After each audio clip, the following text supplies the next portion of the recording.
Anyone here a fan of the filmmaker Andrei Tarkovsky? Yes. Good. Oh, okay, good. We have some yeses. Well, if you're a fan of the film Solaris, this is sort of the opening. This is the opening.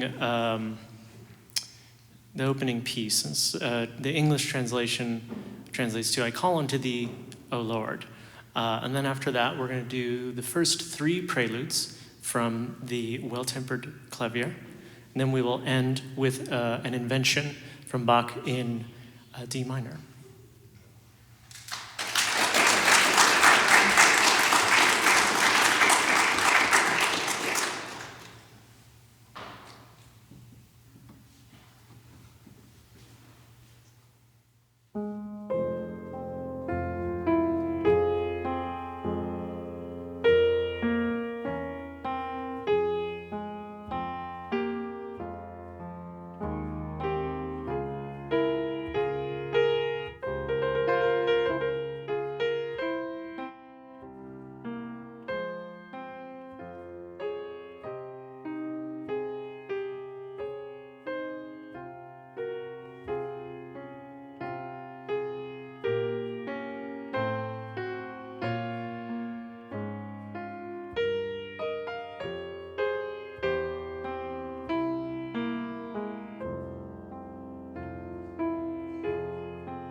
Thank you very much, ladies and gentlemen.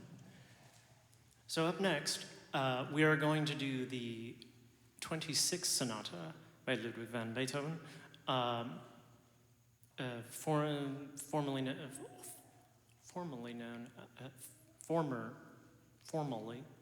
known as Les Adieux Sonata. And what that's in reference to is it's a farewell for, let's rewind this. So there's the Emperor Concerto, big triumphant concerto that, a piano concerto that Beethoven dedicated to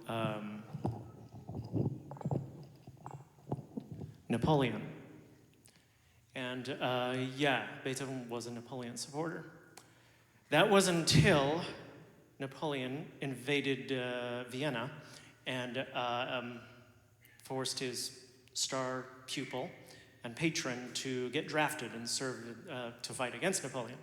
And so Beethoven angrily scribbled out Napoleon's dedication from the score of the Emperor Concerto. So at some point, a couple of years later, we're left with, he has this other sonata that is about the anguish of his friend, departing off into this uncertain, hostile territory. And he wrote it in 3 movements that actually have a bit of a programmatic nature to them, meaning that every theme actually is supposed to invoke a concept or something, which is actually fairly atypical of most of Beethoven's works. The idea is that the instrumental works are supposed to speak for themselves. That's not the case with this next sonata, actually. So it has 3 movements. The first movement is departure. The second movement is absence. And the third movement is return. Make what you will of those themes. I like to think of it as the No Emperor Sonata.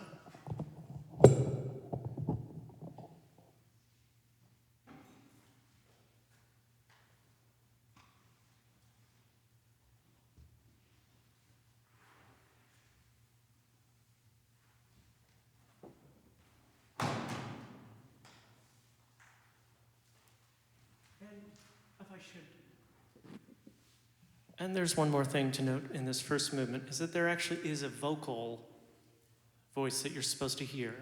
And the words are Liebe Wohl. I think it's quite obvious. It's the opening aria to the movement. Liebe Wohl in German is the direct translation of farewell. Hopefully direct.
So, ladies and gentlemen, we're going to take a quick commercial break.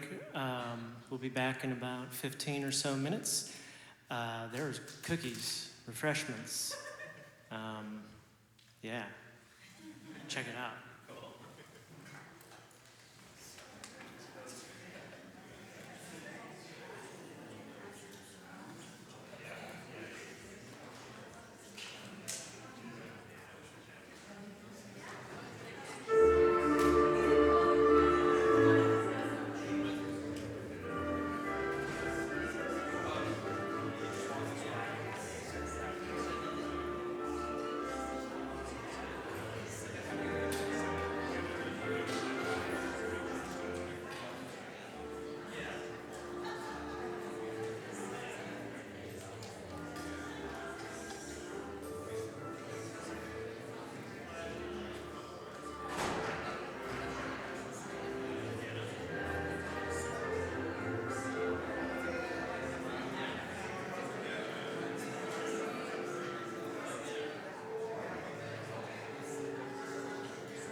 Movie music. It's not very good today, in my opinion. But fortunately, we're not playing any movie music tonight. However, this next set of pieces of music I find to be very, very cinematic in flair. They maybe belong in some yet-to-be-made film, and what ties them together, because they're from 3 different composers across, time span of, 35 years or so.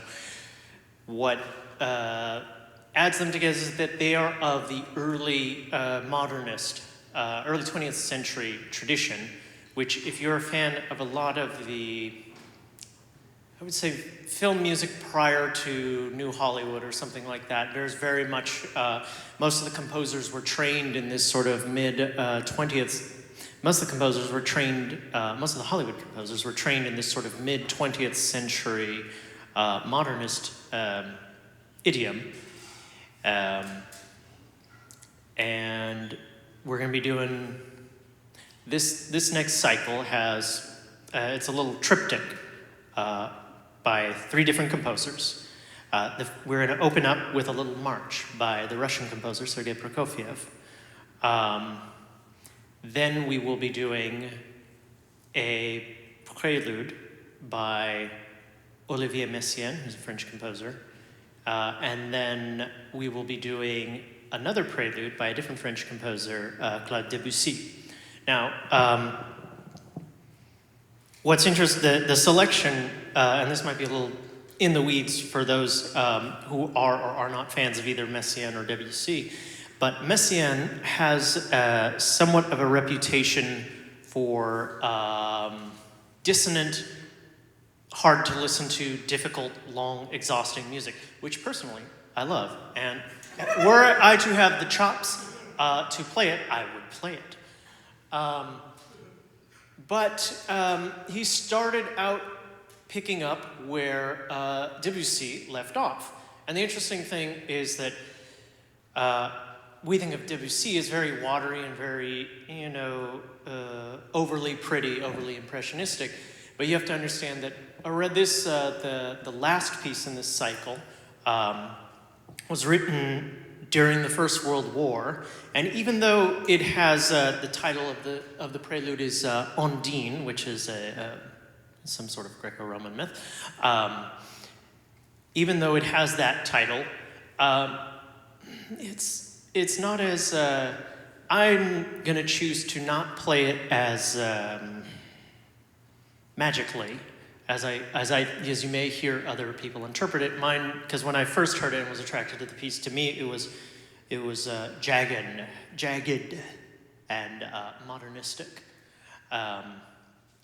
So I think you should hear them. I think they're very good. These are just 3 pieces that I think vibe together as 3 short pieces.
Thank you, everyone. I have to say, you guys have been an incredible audience tonight.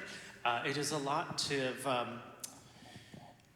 it's a lot to ask of an audience on a Saturday evening to come out and listen to a bunch of music that has no words to it. It's long and the melodies go all over the place. And thank you.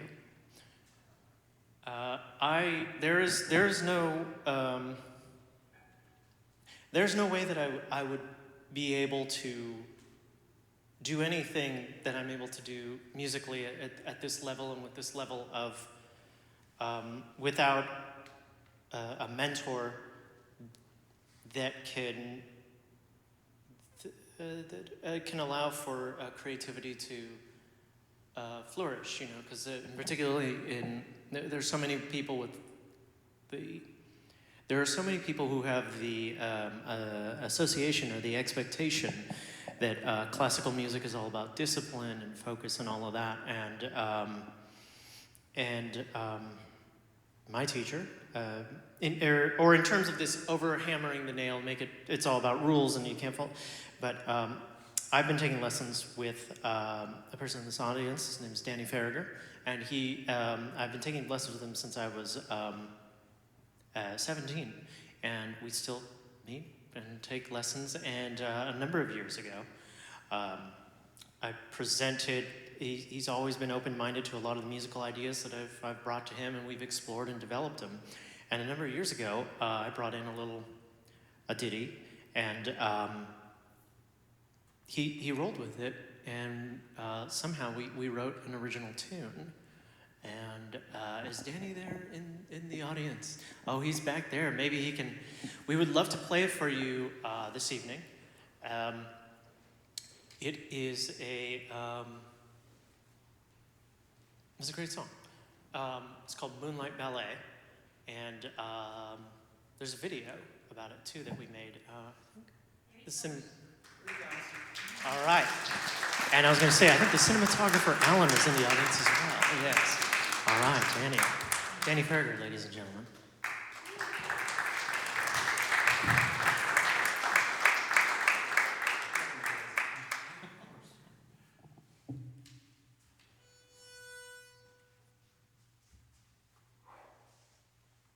And we'll have monitors on this one. Great.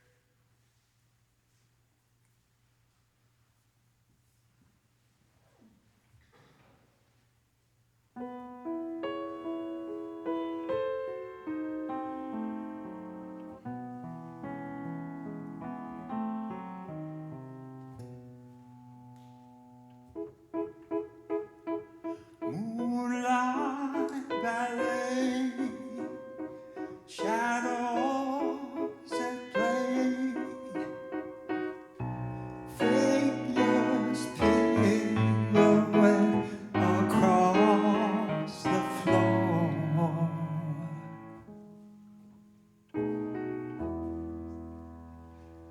Darkness and light dance through the night, sparking memories, bitter and sweet.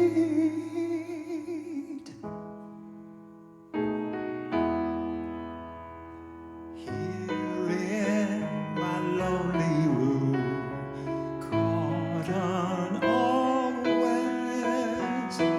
my heart is winding up through the spiral stairs. A haunting face fills empty space. Tear-stained images float through the air.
Farragher, you got to check out incredible song book. Not just, I mean, he's an incredible songwriter. He has a whole song book.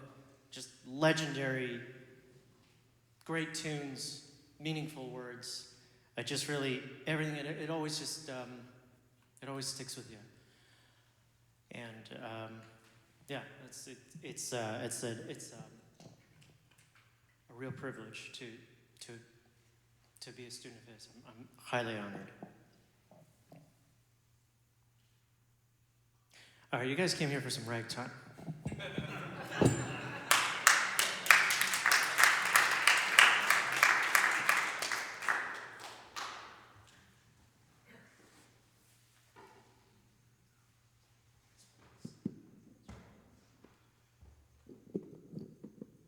Boy, do I like talking to delay the time. Okay, I'll talk you through. I gotta talk you through it. At least this next one, because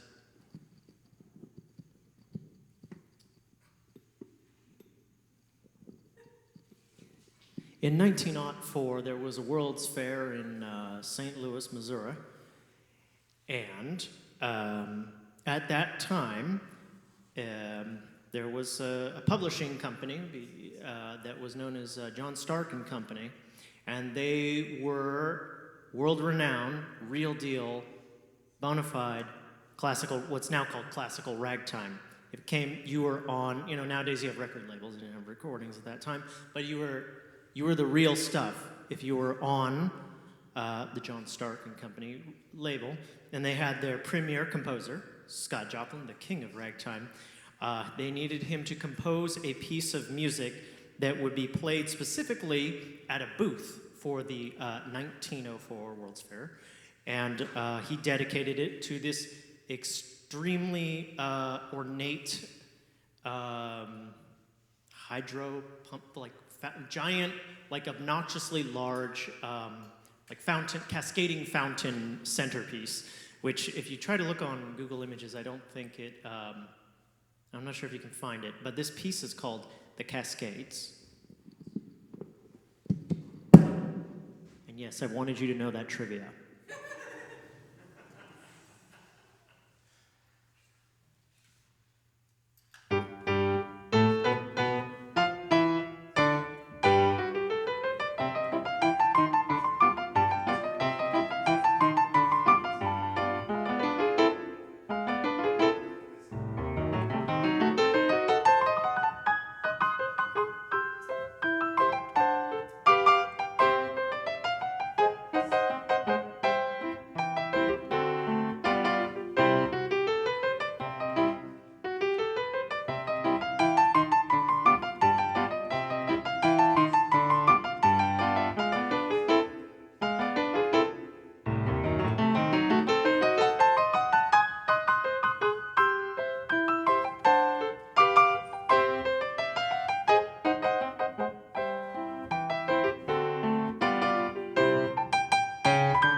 This next rag that we're going to do is actually one of his, I believe it actually is his last published rag. There was a posthumously published rag. It's called the Magnetic Rag. And the reason we're playing this one tonight is it really demonstrates the avant-garde nature of Scott Joplin working within the egregiously oppressive confinements of a Tin Pan Alley marching band format.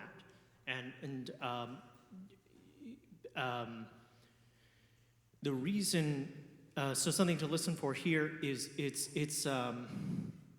I think of the Magnetic Rag as closer to the 32nd Sonata of Beethoven, in which it's prophetic. There's a section in the Beethoven 32nd Sonata where he's sort of like foreshadowing, the phrases that almost foreshadow like boogie woogie or something like that. And I would say that this Magnetic Rag, to me, there's a lot of foreshadowing of shapes and figures that probably aren't necessarily to come, but it's actually being incorporated into, that's actually probably being incorporated into this rag. But there is still that kind of implicit gravity to it. This is the Magnetic Rag.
got two more tunes for you this evening, folks. So, I want to thank everyone that can make this evening possible. That would be the great staff at the Northridge United Methodist Church, my mother, lifelong member as well. Kevin, doing all the wonderful sound this evening. Danny Farragher for so much knowledge and musicality imparted on. And, man, all of you. So we're going to do Maple Leaf Rag. And then something special.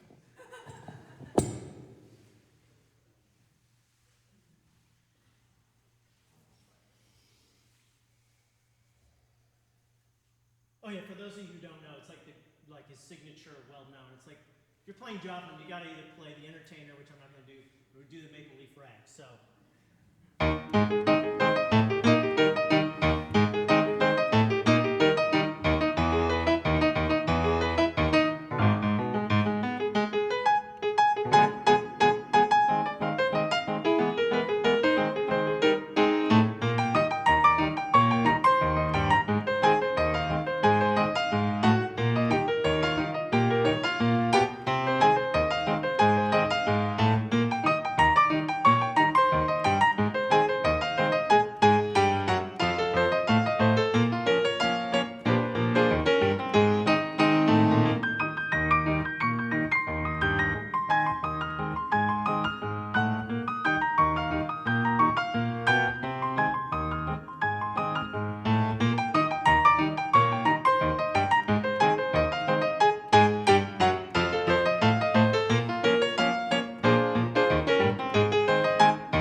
Glad someone enjoyed that. So, before we go back and do our last tune, and we'll be inviting Danny back on the stage, I'll talk to you a little bit about American piano music, American piano music, but also specifically the piano music of New Orleans. I think most musicologists at this point kind of identify ragtime as the first kind of truly American type of piano music, certainly, and is past its heyday, been recognized as a classical art form, and rightfully so. But there's a rich tradition because it was also very popular, kind of a cultural sensation throughout the United States in the early 20th century.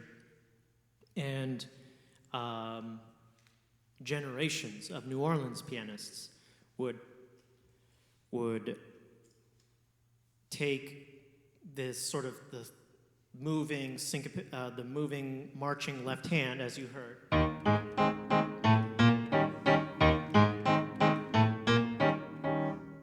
one and two and one and two, and because during the dawn of the 20th century there was lots of very popular marching music, but then you would get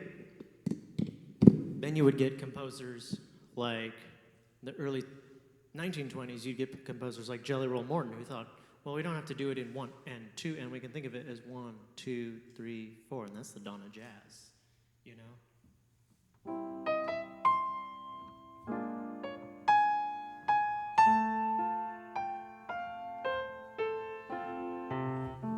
219 done took my babe away.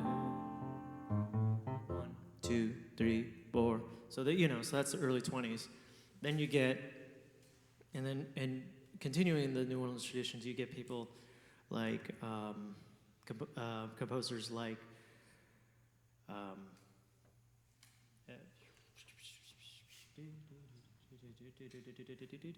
sorry, long evening, folks. Well, you know, Big Chief.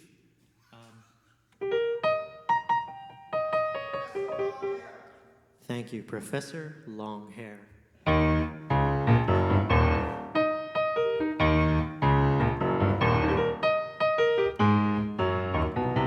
So now you're starting to hear these other influences, this kind of the rumba, a lot of the music itself is breaking out, the left hand is breaking out of that marching or straight time, and we're getting into some real syncopation, and you get into like James Booker.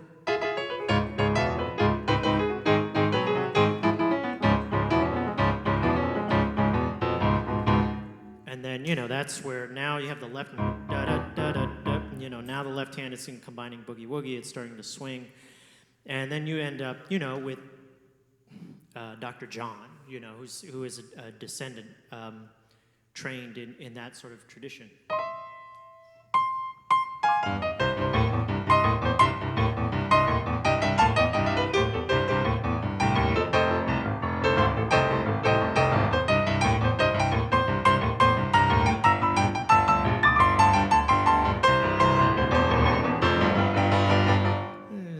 Another pianist, you know, Jerry Lee Lewis and such and like that. But in the case of Dr. John, tonight, of course, Dr. John, in addition to being a legendary pianist, he was also a crazy arranger and session composer. And we are going to hear a new tune tonight that is, was essentially one step away, you know, like a direct descendant of New Orleans piano, because Danny himself has played with Dr. John, and Dr. John has done some arrangement on some of his past records, if I'm not mistaken. And so we have this continued tradition of the New Orleans style piano, and we're going to premiere a original work of his that is of this style, and it is moving. It's called Roulé Jones.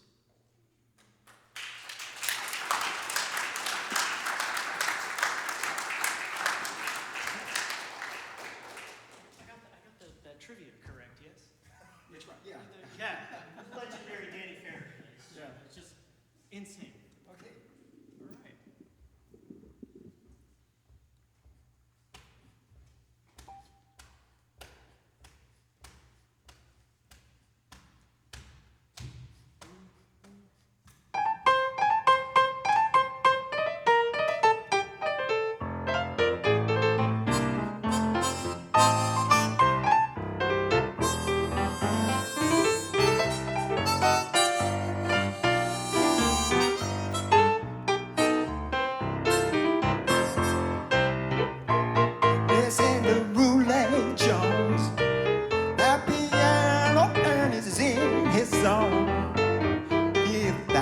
rhythm rocking in your bones. That's Mr. Roulette Jones. Oh, Professor Roulette Jones. Dr. Jazz is paging on the phone. Check out that mama with the tight dress on, shaking a Roulette Jones. The young ones, sly ones, old ones, shy ones, everybody celebrate. Don't it thrill your soul to hear the fingers rolling on them 88s? Rat-tat-tat, ain't it great? Mr. Roulette Jones. Got no honey, all my moonlight's gone.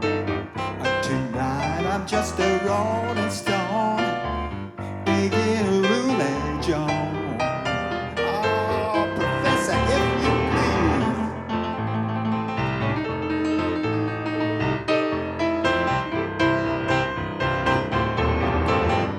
Yeah, got to it.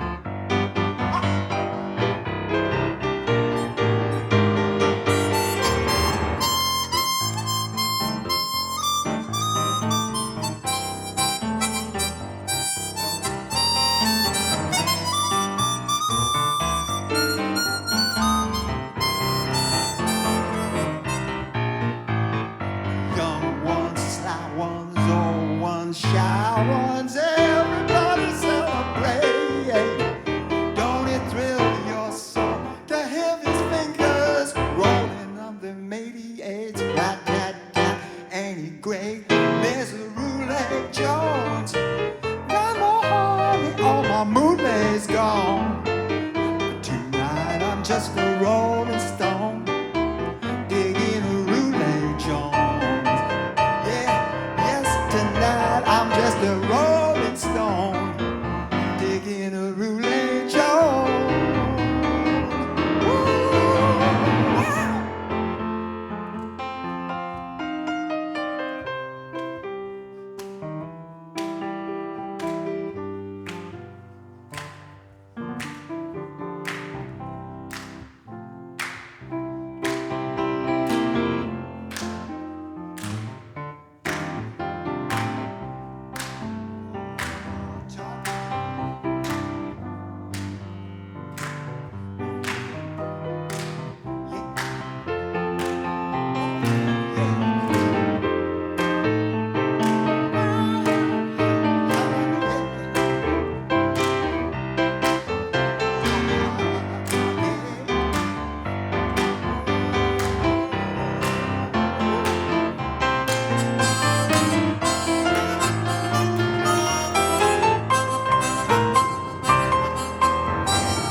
Roulette Jones. Roulette Jones. Roulette Jones. Keep going, man. When you drop the ball, pick it up. All right.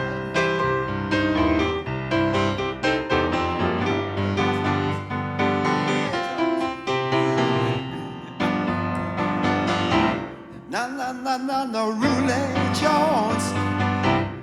Roulette Jones. Got the Roulette Jones.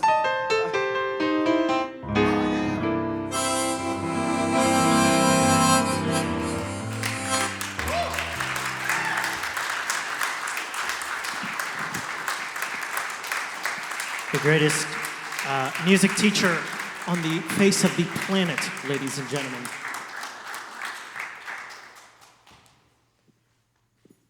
Thank you so much.